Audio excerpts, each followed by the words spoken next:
소설의 배경은 망망대해 바다 위 작은 포경선 피쿼드호입니다.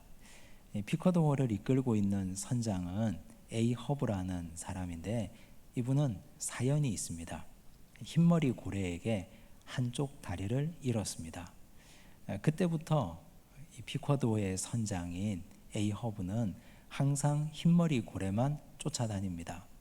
흰머리 고래를 잡아서 죽이는 것이 자신의 인생의 사명인 것처럼 여겨졌습니다.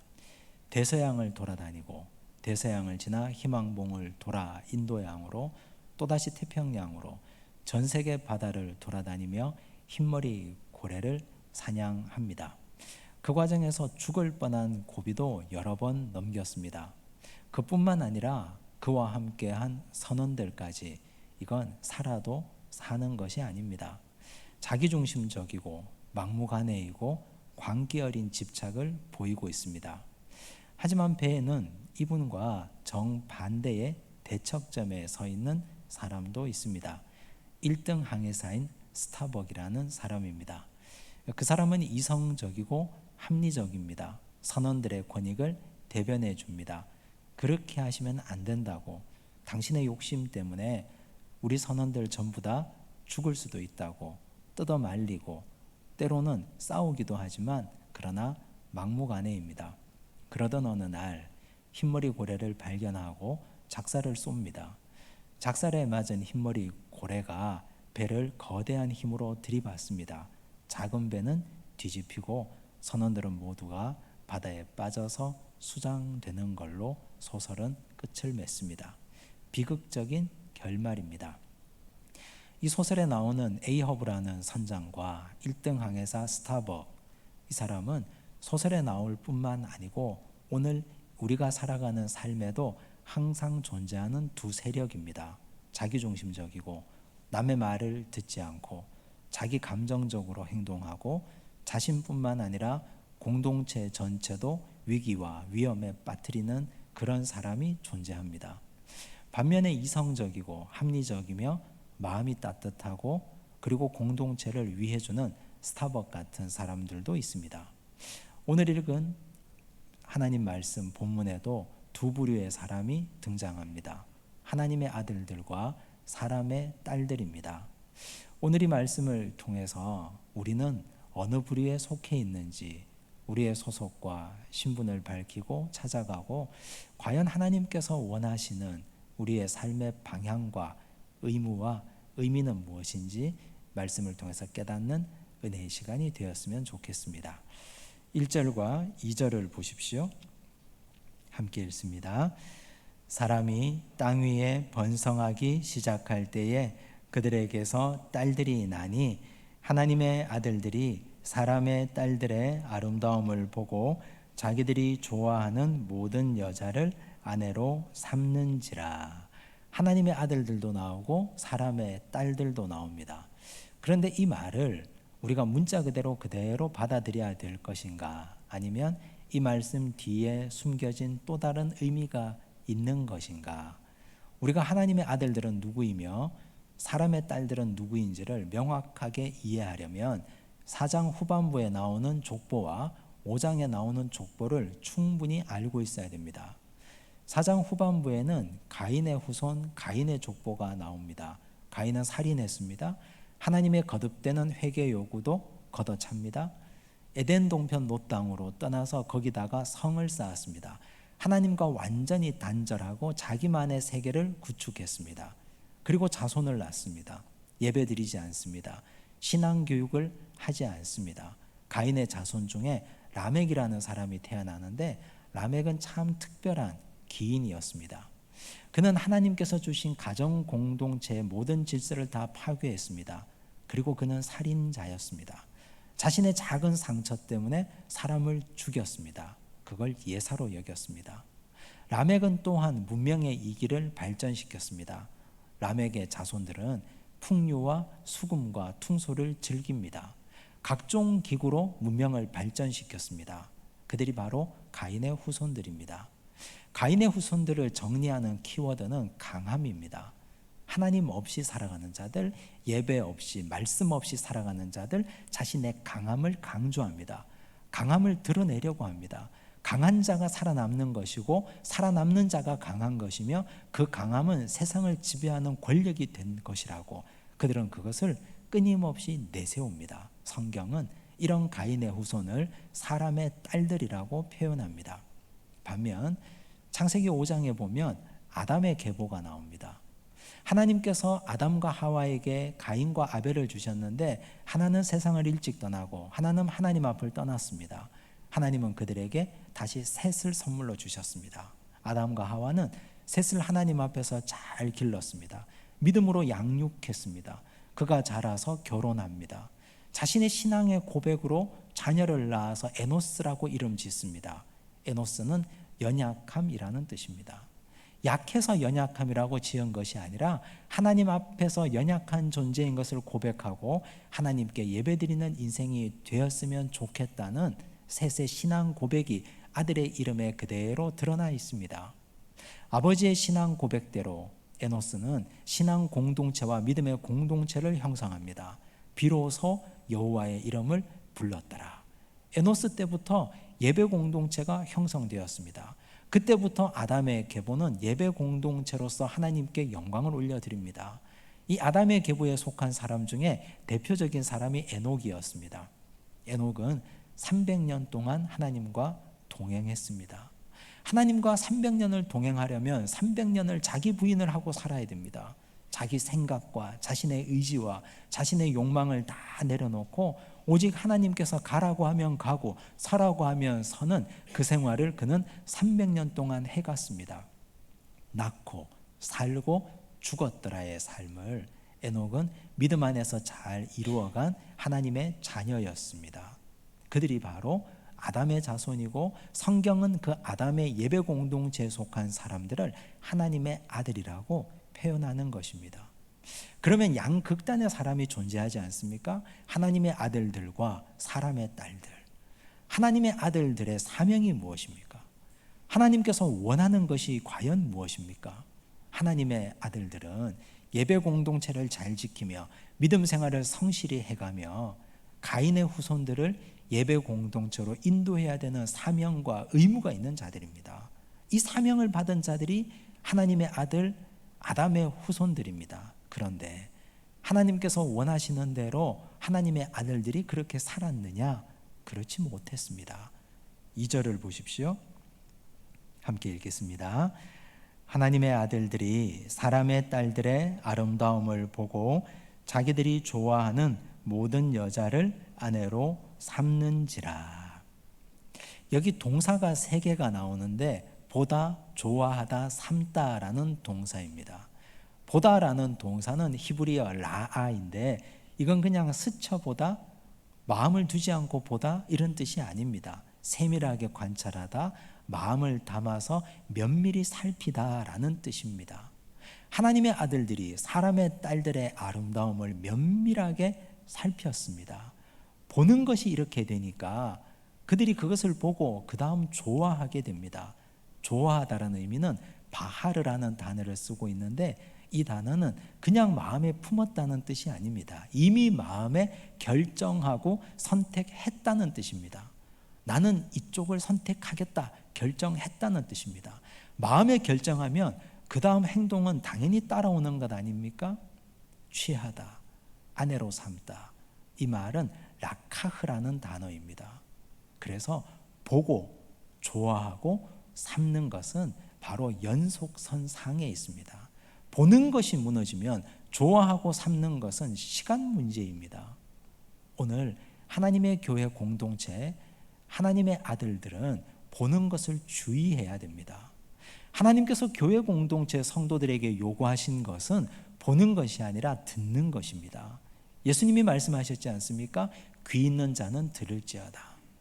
사도 요한이 소아시아에 있는 7교회 성도들에게 편지 쓰면서 하신 말씀, 귀 있는 자는 성령이 교회들에게 하시는 말씀을 들을지어다. 교회 공동체는 듣는 것을 중요하게 여깁니다. 보는 것보다 듣는 것, 하나님의 말씀 앞에 엎드려 하나님의 음성을 듣는 것이 가장 중요합니다. 그런데 여기 본문에 나오는 하나님의 아들들은 말씀을 듣기보다 보는 것에 탐닉합니다. 오늘 성경에 보면 하나님의 아들들이 사람의 딸들의 아름다움을 보았다고 했습니다. 어떤 아름다움을 보았을까요? 그 아름다움이 구체적으로 의미하는 것이 무엇이겠습니까? 가인의 후손들의 강함을 본 것입니다. 가인의 후손은 힘이 최고였습니다. 라멕이 자신의 상함으로 소년을 죽이고 자신의 상처로 사람을 죽였다 했습니다. 그들의 강함을 보았습니다. 그들의 말초적인 아름다움을 보았습니다. 문명의 이기로 각종 기구를 만들고 문명을 발전시키는 것을 보았습니다.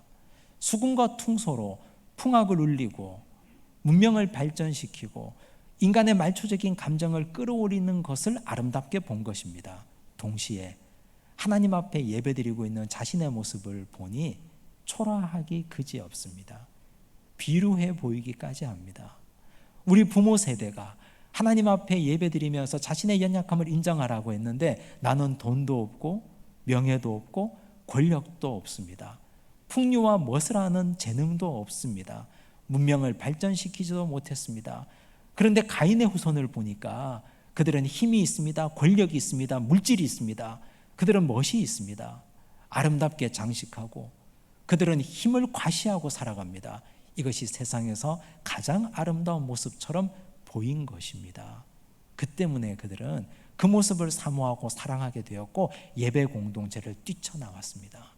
여기 아내로 삼았다는 말은 결혼 관계만 단순하게 의미하는 것이 아닙니다.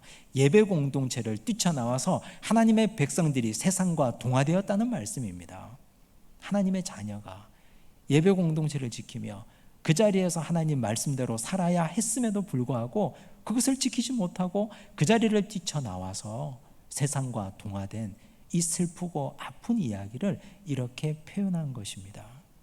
보는 것이 얼마나 중요한지 성경은 잘못 보아서 패가 망신한 사람 이야기를 여러 사람 들려줍니다.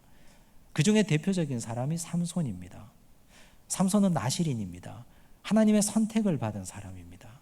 하나님께서 태중에서부터 그를 선택했습니다. 그는 포도주와 독주를 입에 대지 않습니다. 머리에 삭도를 대면 안 되는 사람입니다. 이스라엘의 사사가 되었습니다. 그런데 그가 보는 것 때문에 패가 망신합니다. 사사기 14장 1절 16장 1절입니다. 함께 읽습니다. 삼손이 딥나에 내려가서 거기서 블레셋 사람의 딸들 중에서 한 여자를 보고 삼손이 가사에 가서 거기서 한 기생을 보고 그에게로 들어갔더니 하나님의 아들인 삼손이 블레셋 사람의 딸들을 봅니다. 가사의 기생을 봅니다. 그의 눈이 하나님의 말씀을 향하여 있지 않습니다. 그의 눈이 하나님의 백성을 향하여 있지 않습니다. 그의 귀가 하나님의 말씀과 예배를 향하여 열려 있지 않습니다.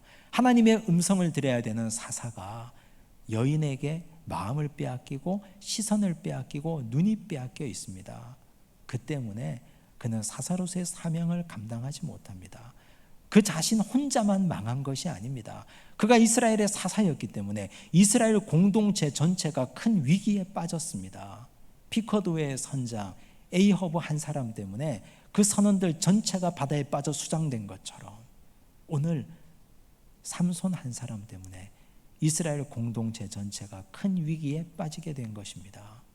오늘 우리는 무엇을 보고 계십니까? 하나님의 아들들인 하나님의 백성들, 우리 믿음의 다음 세대인 청년 세대들 무엇을 보고 있습니까? 우리 청년 세대들이 과연 보고 느끼고 깨달아야 될 것은 하나님의 말씀이며 예배드리는 자리이며 하나님의 아들답게 살아야 함에도 불구하고 우리의 시선이 다른 데로 흩어져 있지는 않습니까? 세상에 가장 선한 것이 무엇입니까? 사도 바울은 빌립보 교회를 위해서 기도하면서 지극히 선한 것을 분별하라고 말합니다. 빌립보서 1장 10절입니다. 함께 읽습니다. 너희로 지극히 선한 것을 분별하며 또 진실하여 허물 없이 그리스도의 날까지 이르고. 지극히 선한 것이 무엇입니까? 여러분, 오늘 이 시대 가장 선한 것이 무엇입니까? 많은 사람들, 이 시대 젊은 청년들은 돈이 있으면 선한 것이라고 말합니다. 절대적 가치와 절대적 진리는 이제는 없는 시대가 되었다고 말합니다. 돈이 있으면, 권력이 있으면, 그리고 멋진 남자가 있으면, 아름다운 여성이 있으면 그것이 세상에서 가장 귀한 선이라고 생각합니다. 그 선을 찾기 위해서 나는 영혼도 팔겠다고 생각하는 사람들이 얼마나 많은지 모릅니다. 그런데 과연 지극히 선한 것이 권력이고 물질이고 아름다움입니까? 그렇지 않습니다. 돈을 아무리 많이 가지고 있다 하더라도 그 돈은 있다가도 없는 것입니다. 3대 4대가 부자로 사는 집안을 본 적이 있습니까? 망하기도 하고 흥하기도 하고 영원한 물질은 없습니다. 권력도 마찬가지입니다. 한때 권력을 가졌지만 그 권력은 사막의 신기루 같은 것입니다. 그냥 보였다가 사라지는 것입니다. 우리의 건강도 어떻습니까? 아름다운 미모를 자랑하고 멋진 젊음을 자랑하지만 10년, 20년이 지나면 얼굴에 주름살이 있고 허리가 굽고 머리에는 흰머리가 나지 않습니까? 우리 육체가 그런 것입니다. 그런데 영원토록 변함없는 강함이 있습니다. 하나님 한 분이 영원토록 변함없는 강한 분이십니다. 우리는 하나님의 아들 예수 그리스도를 연약하다고 생각합니다. 십자가에 달려 돌아가셨기 때문입니다. 사람들이 볼 때는. 그런데 그분은 가장 강한 분이었습니다. 사망 권세를 이기시고 부활하셨기 때문입니다. 사망 권세를 피하는 사람이 누가 있습니까? 이 세상의 사망이나 죽음의 권세가 가장 강함에도 불구하고 예수 그리스도는 사망 권세 이기시고 부활하셨습니다. 그 아들 예수 그리스도를 이 땅에 보낸 분이 하나님 아버지이십니다. 그러므로 하나님이야말로 가장 강한 분이십니다. 우리는 하나님이 물질을 주는 분임을 잊어버릴 때가 많습니다. 사람들은 돈에 따라 이리 쓸리고 저리 쓸려 다니지만 이 세상 모든 것을 창조하시고 지으시고 물질의 주인 되시는 분은 하나님이십니다. 하나님이 물질의 주인 되시는데 물질의 부산물인 그것만 쫓아다니는 어리석은 사람들이 있습니다. 하나님이 물질도 주시고 하나님이 구원도 해주시고 부활의 능력을 허락해 주시는데 가장 강하고 가장 능력 있는 분이 하나님 아니십니까? 우리가 이쁘다고 따라다니는 여성들, 멋지다고 따라다니는 남성들, 그분을 창조하신 분이 하나님이십니다. 하나님의 아름다움이야말로 세상의 아름다움과 비교할 수 없는 아름다움이요 영원한 가치입니다. 하나님은 영존하시고 영원하시기 때문에 그렇습니다. 그러므로 오늘 우리가 지극히 선한 것을 분별하는 지혜가 필요한데 이 지혜는 하나님 한 분 안에서만 찾을 수 있는 지혜라는 사실을 깨닫고 기억하시기를 바랍니다. 오늘 우리 자녀 세대들에게, 우리 청년 세대들에게, 이 땅에 살아가는 하나님의 아들들에게 예배 공동체를 굳게 지키고 가장 귀한 가치가 하나님이심을 깨닫게 하려면 우리 기성세대가 본을 보이며 살아가야 됩니다. 바울처럼. 고린도전서 4장 15절과 16절을 보십시오. 함께 읽습니다. 그리스도 안에서 일만 스승이 있으되 아버지는 많지 아니하니 그리스도 예수 안에서 내가 복음으로써 너희를 낳았음이라. 그러므로 내가 너희에게 권하노니 너희는 나를 본받는 자가 되라.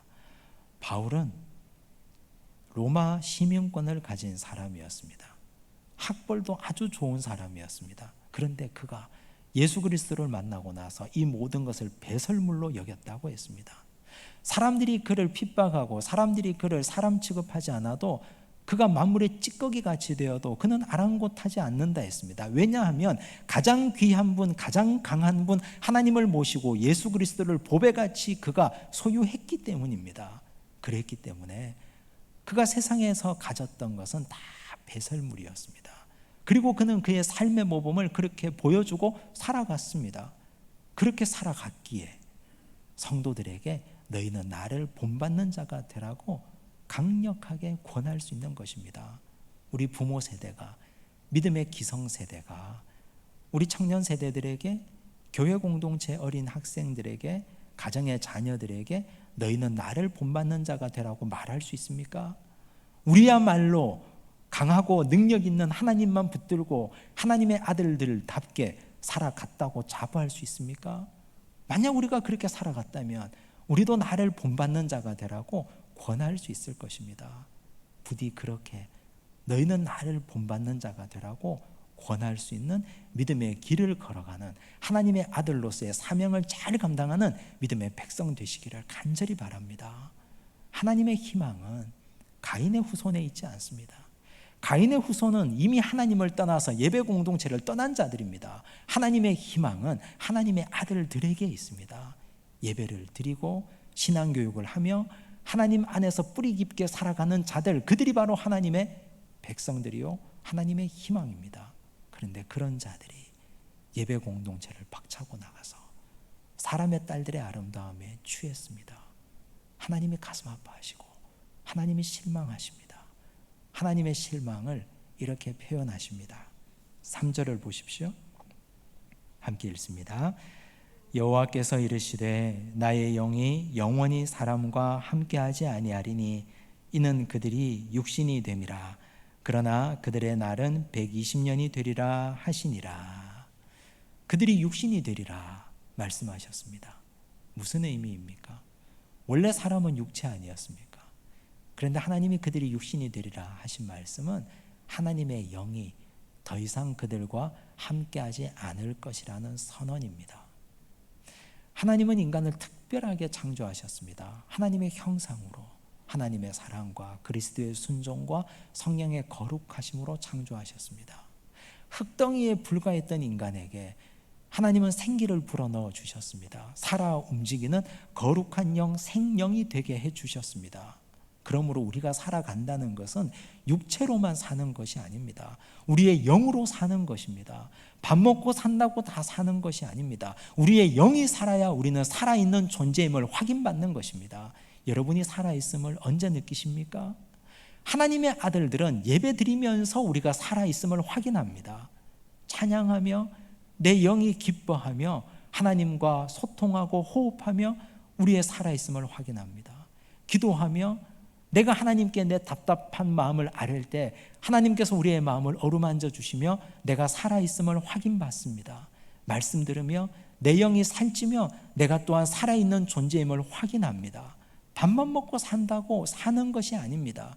내가 진정 살아있는 존재라는 것은 예배드리는 자리에서만 확증된다는 사실입니다.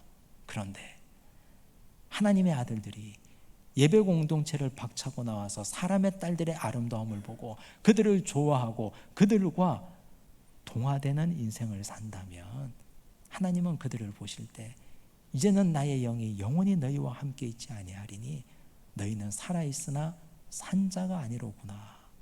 하나님은 그렇게 말씀하시는 것입니다. 살아있으나 산 자가 아니라는 것, 얼마나 무서운 말씀입니까? 성경은 이런 자들을 이렇게 설명합니다. 사무엘상 2장 12절과 17절을 보십시오. 함께 읽습니다. 엘리의 아들들은 행실이 나빠 여호와를 알지 못하더라. 이 소년들의 죄가 여호와 앞에 심히 크면 그들이 여호와의 제사를 멸시함이었더라. 엘리는 제사장입니다. 엘리 제사장의 두 아들 홈니와 비나스, 제사장의 아들들이니까 사람들이 볼 때는 그들이 신앙교육 잘 받고 하나님의 아들들이라고 인정할 만합니다. 그러나 그들은 행실이 나빠 여호와를 알지 못했다 했습니다. 그 이유가 여호와께 드리는 제사, 예배를 멸시하는 자들이었기 때문입니다. 예배를 멸시하는 자들, 예배 공동체를 박차고 나간 자들, 그들은 하나님 보실 때는 이미 죽은 자들입니다. 사람들이 볼 때는 멀쩡하게 살아 숨쉬는 자들이지만 하나님이 보실 때는 이미 죽은 자들입니다. 하나님은 그들을 산자로 인정하지 않습니다. 홈니와 비나스가 블레셋과의 전쟁에 하나님의 언약궤를 가지고 나갑니다. 언약궤를 가지고 나가면 승리할 줄 알고 언약궤를 메고 갔습니다. 전쟁은 지고 언약궤는 빼앗기고 그들은 싸늘한 시체가 되어서 돌아왔습니다. 사람들이 볼 때는 멀쩡했던 두 아들이 전쟁에 나가서 죽어서 돌아왔다고 생각했겠지만 하나님이 보실 때는 이미 그들은 죽은 자들이었습니다. 하나님이 보실 때는 하나님의 영이 그들과 함께하지 않았기 때문에 그들은 이미 죽은 자들이었습니다. 그러므로 그들은 육신의 호흡이 붙어 있으나 호흡이 붙어 있지 않으나 하나님 앞에서는 이미 죽은 자들이었던 것입니다. 오늘 여러분은 어떻습니까? 우리는 하나님 앞에서 산 자입니까? 살아있는 것 같은데 죽은 자들입니까? 이 땅의 청년들, 이 땅에 존재하는 수많은 하나님의 자녀들이 하나님의 아들들로 예배 공동체를 굳게 지키며 살아가야 할 이유가 하나님 앞에서 산 자여야 하기 때문입니다. 그러나 하나님은 이들에게도 즉각적으로 심판하지 않으시고 한 번 더 기회를 주십니다. 3절 말씀 다시 한번 보시겠습니다. 함께 읽습니다. 여호와께서 이르시되 나의 영이 영원히 사람과 함께하지 아니하리니 이는 그들이 육신이 됨이라. 그러나 그들의 날은 120년이 되리라 하시니라. 그들의 날이 120년이 된다는 뜻이 어떤 말씀입니까? 혹자는 사람들의 수명이 969세, 930세까지 되었다가 이제는 수명이 줄어들어서 120년으로 한정될 것이라고 말합니다. 하지만 그렇지 않습니다. 그 이후에도 아브라함은 175세까지 살았고 야곱도 147세까지 살았습니다. 그러면 이 말씀은 어떤 의미입니까? 하나님께서 육체가 된 인간에게 심판 유예의 기간을 120년 동안 주신다는 뜻입니다. 하나님의 심판은 즉각적이지 않습니다. 반드시 기회를 주십니다. 하나님의 시간은 항상 우리에게 하나님의 긍휼하심과 사랑으로 나타납니다. 아담에게도 그랬고 가인에게도 3번의 회개할 기회를 주셨습니다. 예배 공동체를 박차고 나간 하나님의 아들들에게 그들은 육신이 되었지만 그러나 하나님은 그들에게 다시 한번 기회를 주셔서 120년의 시간을 줄 테니 돌아오라고 말씀하십니다. 예배 공동체를 박차고 나간 이들에게 다시 돌아올 시간이 바로 120년의 기간입니다. 하나님의 자녀인 노아 같은 사람에게는 이 기간이 전도해야 될 기간입니다. 그러므로 노아는 하나님의 명령을 받아서 방주를 120년 동안 지었습니다. 노아가 산 꼭대기에서 방주를 지을 때 사람들이 가서 물어보았을 것입니다. 무엇하는 겁니까? 돌아오십시오. 하나님께서 당신을 기다리고 계십니다. 하나님의 아들들은 예배의 자리로 빨리 돌아오셔야 됩니다. 회개하고 돌아오십시오. 전도하고 또 기다렸을 것입니다. 오늘 우리에게 예수님께서 재림하시기까지 우리의 육체의 호흡이 있을 때까지 이 기간은 하나님이 우리에게 주시는 심판 유예의 기간입니다. 하나님의 아들들이었다가 예배 공동체를 떠난 자를 기다리는 하나님의 한없는 사랑과 은혜와 긍휼의 기간이고, 여전히 예배 공동체를 지키고 있는 우리에게는 그들을 다시 돌이키고 돌아오게 해야 할 전도의 기간입니다. 우린 이 말씀을 통해서 하나님께서 가장 기뻐하시는 것이 예배임을 깨닫습니다. 반면 하나님이 가장 기뻐하시는 것이 예배라면 사탄이 가장 싫어하는 것도 예배라는 걸 깨닫습니다. 사탄은 예배를 방해하기 위해서 각종 방해 공작을 벌입니다. 과거 로마 시절 기독교가 공인되기 전 네로 황제, 도미티아누스 황제를 통해서 그들은 예수 믿는 사람을 압제하고 핍박했습니다. 그러나 그들은 예배드리지 않으면 살아있으나 죽은 존재이기 때문에 영혼의 호흡을 위해서, 그들이 살아있는 존재가 되기 위해서 지하로 카타콤으로 숨어 들어가서 자신의 생명을 걸고 예배를 드렸습니다. 우리의 조상들도 그랬습니다. 일제강점기, 한국전쟁 시기, 공산정권 치하 시기에도 그들은 여전히 하나님께 예배드리는 하나님의 아들로서의 위치를 지켰습니다. 오늘 우리가 코로나19 감염병 시대를 지나고 있습니다. 사탄은 또 다른 전략으로 이렇게 우리를 시험하고 있습니다. 이 시기에 여러분들에게 예배는 어떤 의미입니까? 오늘 이런 어려운 시기에 하나님의 아들로서 예배 공동체의 자리를 지켜야 되는 우리는 하나님께 어떤 요구를 받고 있습니까?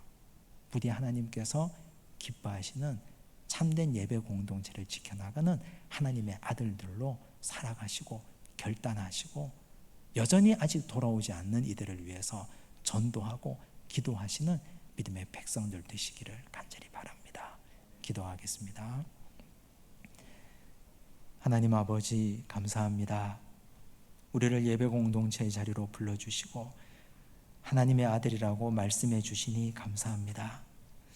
하나님의 아들들이 사람의 딸들의 아름다움을 보고 자기들이 좋아하는 모든 여자를 아내로 삼았다는 이 불행한 일이 우리에게 일어나지 않기를 원합니다. 말초적인 아름다움과 썩어 없어질 육체의 아름다움을 보고 세상의 물질과 권력의 강함을 보고 미혹되었던 이 어리석은 자들처럼 우리는 살지 않기를 원합니다. 하나님의 강함을 보게 하시고 하나님의 아름다움을 보게 하시며 하나님의 강함과 십자가의 능력 앞에 무릎 꿇는 하나님의 아들들 되게 하여 주옵소서. 예배드리지 않아 살아있으나 죽은 자로 심판받는 어리석은 자 되지 않도록 도우시고 우리가 육신이 되지 않도록 도우시며 우리의 영이 살아 예배를 통해 하나님과 호흡하며 소통하는 인생이 되도록 축복하여 주시옵소서. 우리에게 허락하신 120년의 기간, 전도하는 기간이 오니 예배 공동체에 속하지 않는 사람의 딸들을 전도하게 하시고 하나님의 아들이었다가 사람의 딸들의 아름다움에 취해서 미혹된 자들을 다시 하나님 앞으로 불러오는 아름다운 회개의 기간, 전도의 기간이 되도록 주여 우리의 입술을 열어주시고 우리에게 열심과 부지런함을 허락하여 주옵소서. 모든 말씀 예수님 이름으로 기도드리옵나이다.